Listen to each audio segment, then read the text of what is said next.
Megan O'Hare is the president of VOAD, and Marty Grisham is the vice president.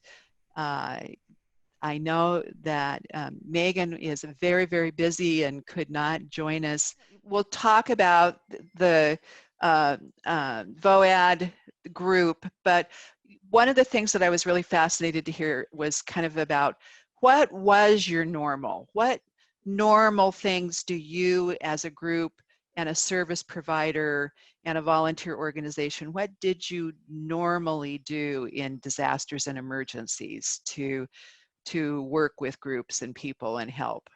The norm, as you put it, and that's a good way of putting it, and you'll hear me use the term VOAD, but that's Washington State Volunteer Organizations Active in Disasters.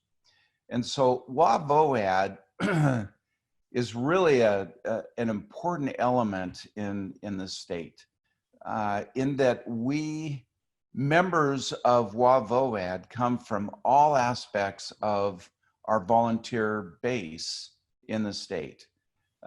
Faith-based organizations, our non-government organizations, NGOs, nonprofits. Nobody that is a member of VOAD is a for-profit business. We've actually had some for-profit businesses that wanted to be part of VOAD, so that because they had product or they had, an item that they would like to donate, and even IT support and that type of thing. But we've made a strict rule of only nonprofits and faith-based organizations are part of it. So when we receive requests, the norm is following a major windstorm, a tornado. We've had a couple of those.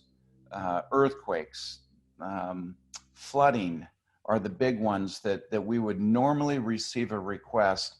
And basically what they're requesting is, can you send us bodies? We need volunteers. We need to muck out a basement. We have, trees and debris all over following a windstorm or a tornado. We need to move this debris and help, get it picked up and moved out, clean up. And that's a big part of VOAD. So our volunteers are made up of, some of them are trained, some of them have a background, like myself and Megan O'Hara, she's president of VOAD. Megan just has a tremendous amount of experience in dealing with it. So some of our members do have a background, but the majority of the people that we engage in the work are just good Samaritans. They're just good people that want to volunteer and help for the better of the whole. And so it's a wonderful organization that way. We look at everything, as far as what the needs are and what the requests are. We look at all of them and do our best to provide people that can do it. But as far as who's part of our organization, we have, you name it, as far as faith-based organizations, and we have just about all of them. We have everything from Catholic Services, Latter-day Saint Charities, the United Methodists. Those are all big players in this. And then we have American Red Cross and Salvation Army, who is huge and contributes so much. Team Rubicon. So all these organizations, it's just wonderful, Linda, to see it, that they all come together with a common purpose goal and purpose to help the community and to try to put the community back, whole again. So tell me, how long has VOAD been around and helping the state and the communities in the state? VOAD is a national program, very similar. Most people have heard of CERT, Yeah. community emergency response teams. And so VOAD is very similar to that. It's a national program. Every state has a VOAD representative, a VOAD team, if you will. And so it's been around. To be honest with you, I should have looked that up. I don't have the exact date of when they started, but they have been around for many, many, many years. VOAD is not really heard of very often. It was much. It was more commonly used back in the 90s, and even a little bit in the early 2000s. VOAD was utilized, and after 9/11, it was kind of big, and then it kind of just slowed down, and it kind of fell off. Volunteers fell off. Yeah. With a lot of organizations, and you probably remember that. I do. And during that time, a lot of the VOADs just kind of faded away a little bit into the dust because there wasn't requests, there wasn't a lot going on, so not very much happened. So now there's kind of a renewed energy going on right now with VOAD across the board, and a lot of the big players with VOAD are doing more. In fact, I'll give you an example. I attended the Idaho State VOAD down in Idaho, obviously, but they did their whole conference. They invited all the emergency managers from the counties and cities in Idaho and the state, and they brought them in, and half of them had never heard of us, had never heard of the VOAD, or they had heard of it, but never utilized it. And so we're looking at the same thing here in Washington. We've been participating in conference calls, for volunteer and donations committees and ESF 6 and so forth. And so we're actually involved more, during this crisis right now than we have been for quite some time. Our goal as right now, the leadership of the VOAD is to try to get the word out there that we are a resource to our city, county, and state emergency management.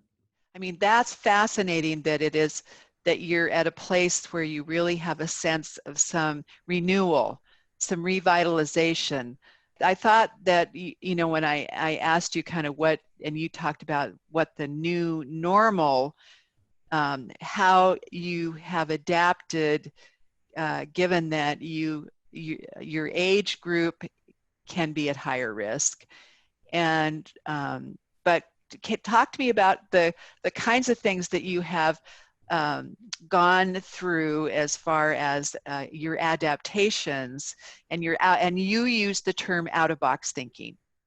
Volunteering often requires some out-of-box thinking because we're not going off of a class where we learned how to do this.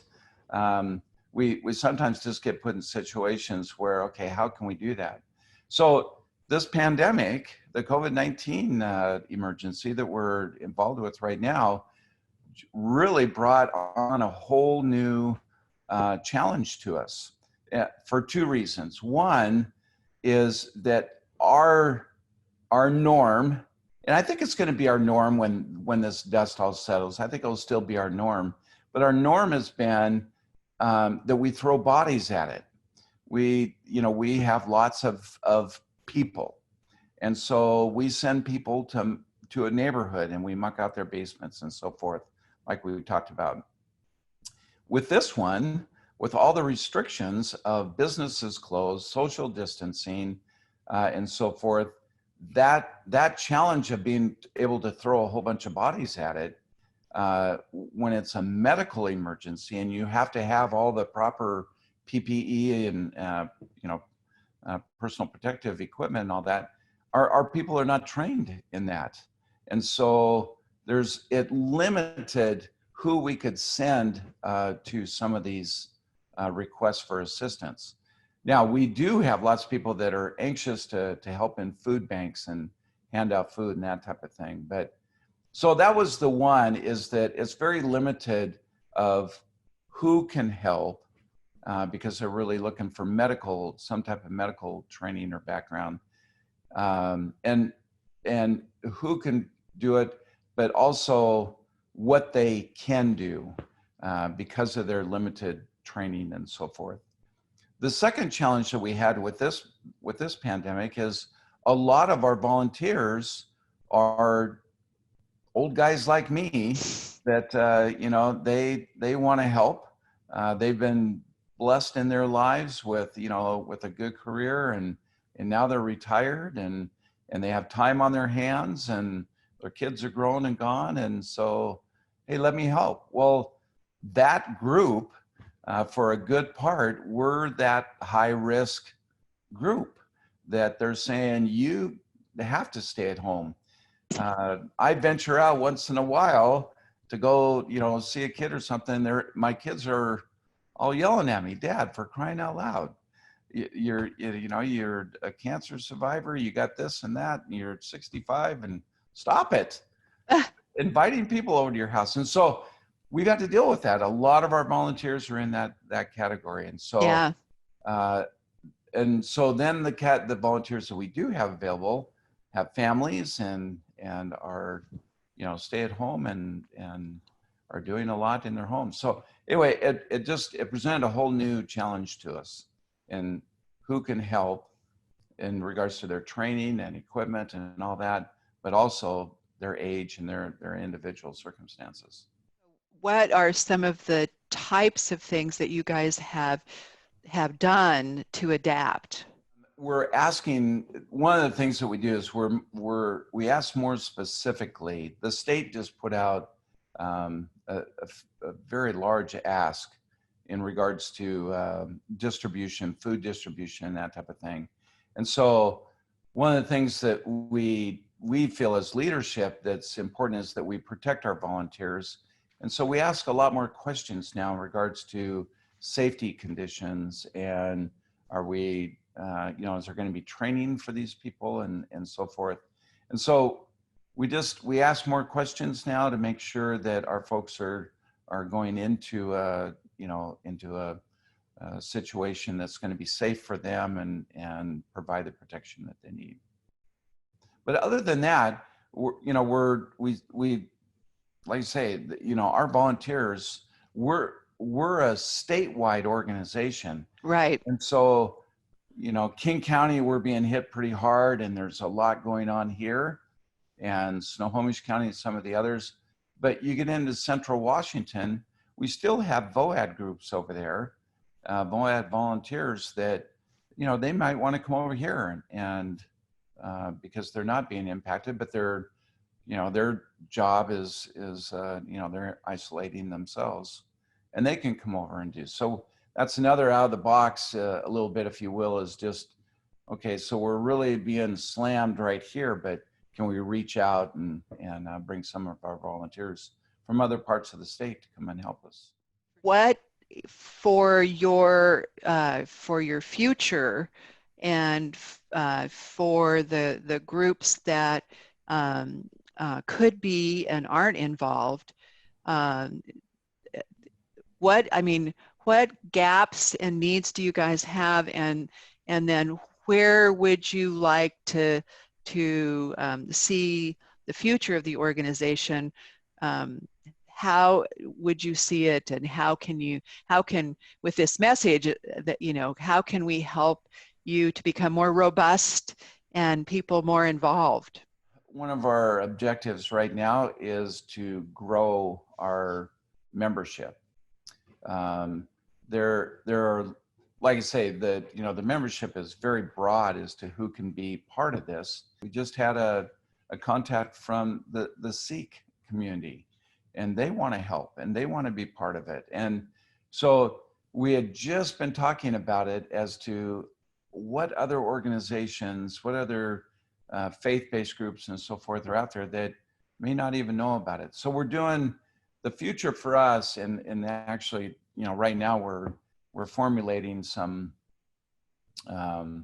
informational bulletins and so forth that we can put out to invite more organizations to be part of our group.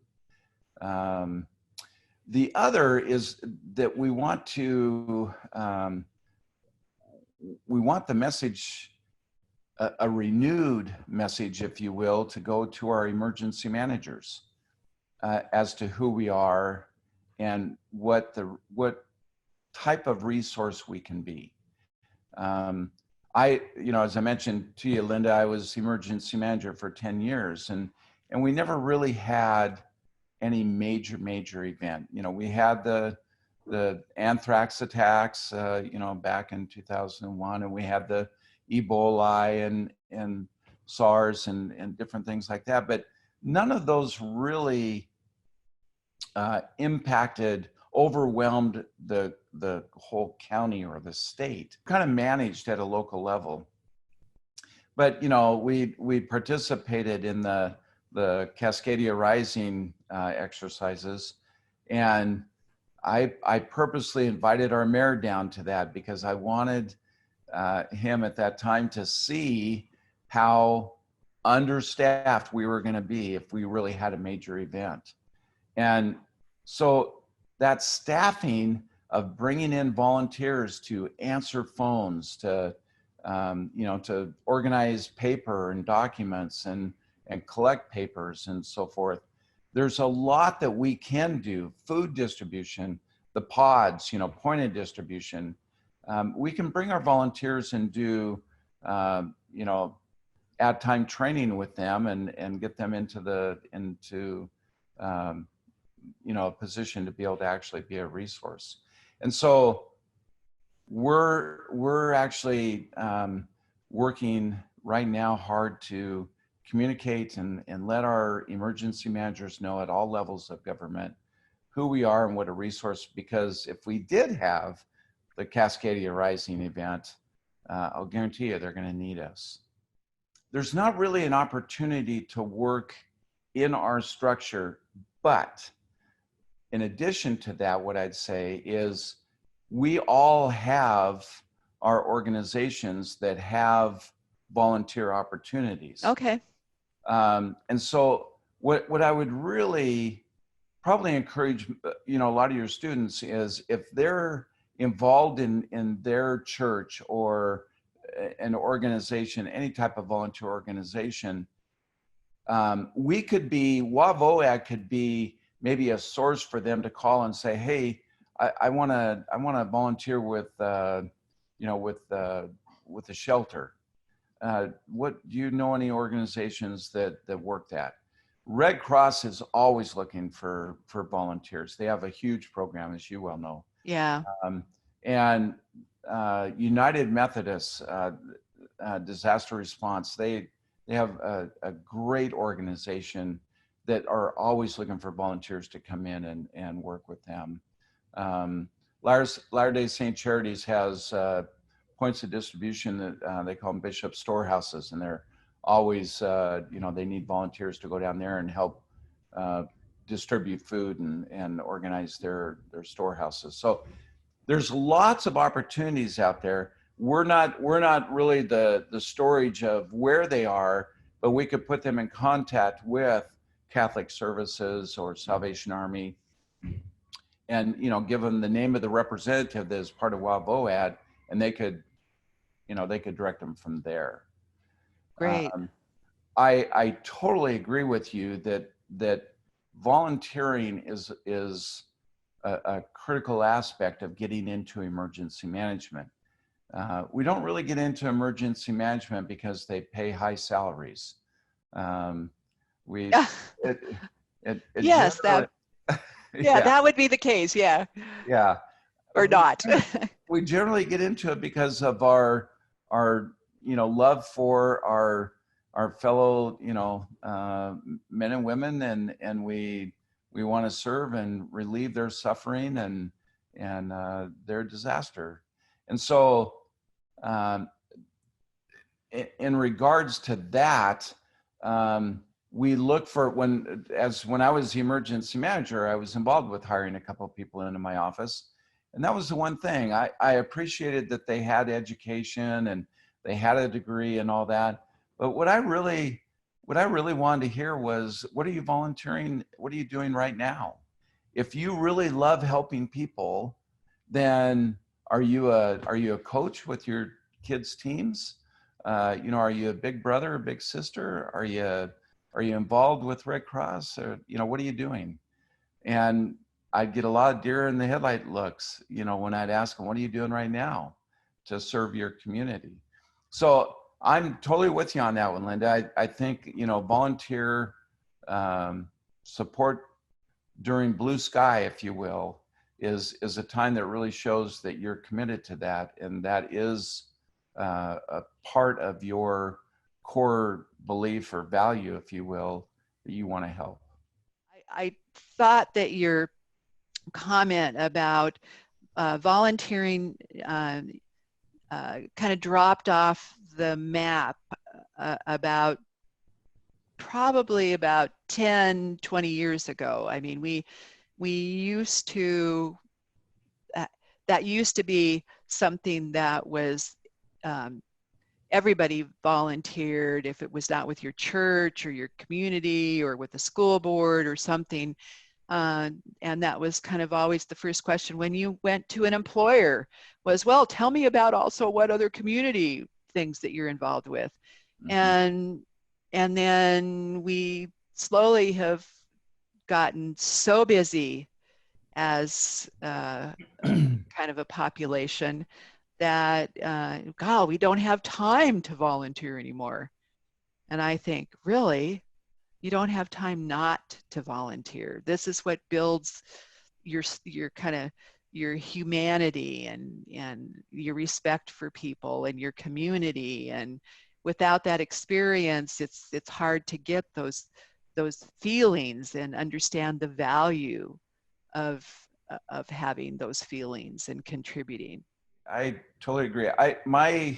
I started in the fire service 42 years ago, well, 43 now, but I started as a volunteer firefighter. And I just saw a sign out that said, you know, volunteers needed at a fire station near my home. And I went, well, you know, that's what we should do. And it was that long ago, but volunteering was a big part of it, you know, of being part of your community and contributing to your community. And, you know, fast forward to today, and it just seems like there's so much focus on do more with less. And people really are strapped for time. But I think this type of event, you know, I've termed this COVID thing, I'm calling it World War III. You know, we're kind of in a war. We've heard that term from our officials. We're kind of in a war, but the whole world is at war with this one, and it's really interesting. But it is so cool to see businesses that have turned around their machinery to make, you know, protective masks for the medical people, and you know, we've seen some of that happening on a volunteer basis. And it's wonderful. It's really wonderful. And we're refocusing on the heroes aren't just the firefighters and police officers. The heroes are the people that are on the front line.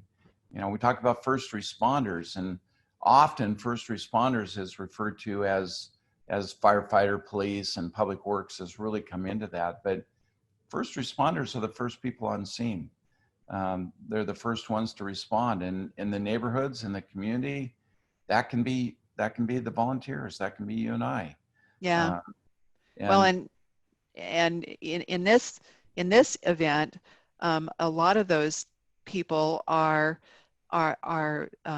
service workers, are grocery store clerks. Yeah. So a message out there to the world: thank your delivery driver, thank your grocery store staff, and you know, at the market.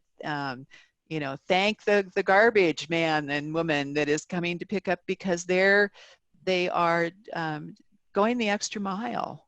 Well, recognizing the value, I was often as a firefighter with young children, I was often called, or not called, but invited to come into the schools and bring my fire gear in, and it was and my kids were always so excited because their dad was the firefighter, and I'd bring all my stuff in, and I would see other dads, that would come in, and I always wanted to focus on the fact that, what, the world needs all of us. They need doctors, but they need garbage men. They need the grocery workers. They need the warehousemen. We need the real estate people.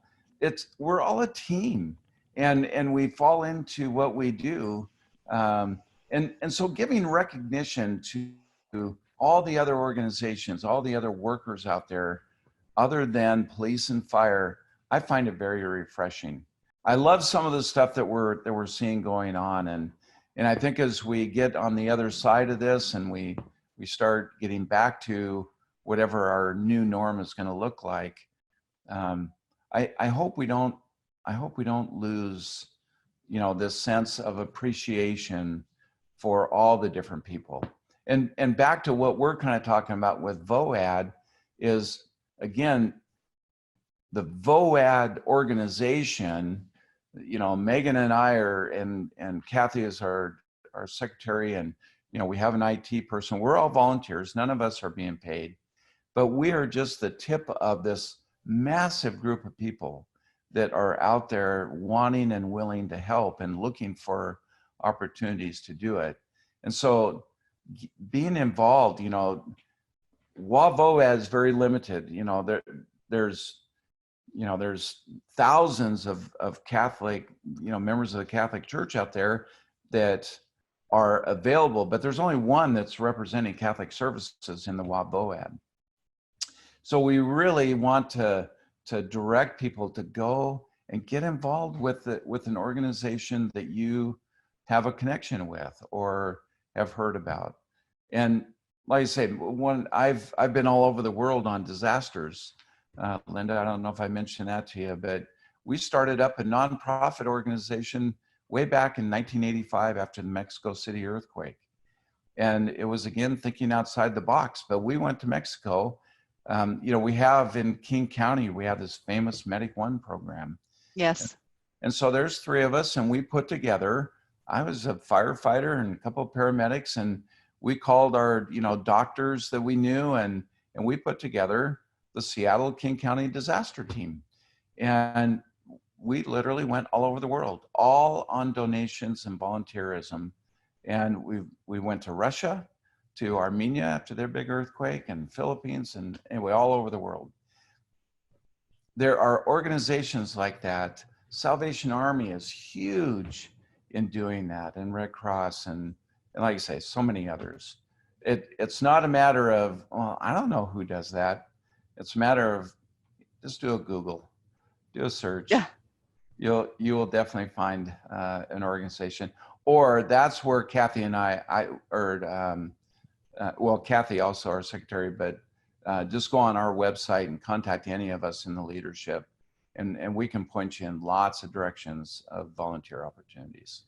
This was a great time, that your discussion, our conversation, it sends chills up and down my spine. It gives me real hope and for the future, and that we can maybe turn a corner and remember what's important in life.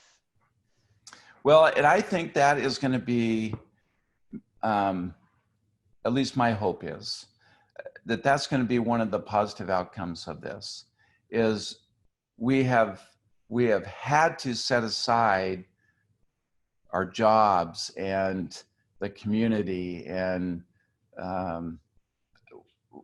where is everything really centered right now is our families. Yes. And family is such a core to everything that we do. And unfortunately, we've seen, a rise in domestic violence and that type of thing. And that's an unfortunate side of it. But I think the real blessing of it is everybody is turning to, I've heard more from my children during this time than I think I have for a long time, because they're busy. But when it really comes down to it, you know, where do we focus is family. And the second family to all of us is our community. And how can we serve our community? And I'm hoping, as you just mentioned, Linda, I'm hoping that the outcome of this is going to be a renewed energy or excitement to serve in our communities and help those who are, you know, truly needing help right now. Thank you, Marty. This has been a wonderful conversation, and I have been very captivated by your messages and who you are as a person and what your organization stands for.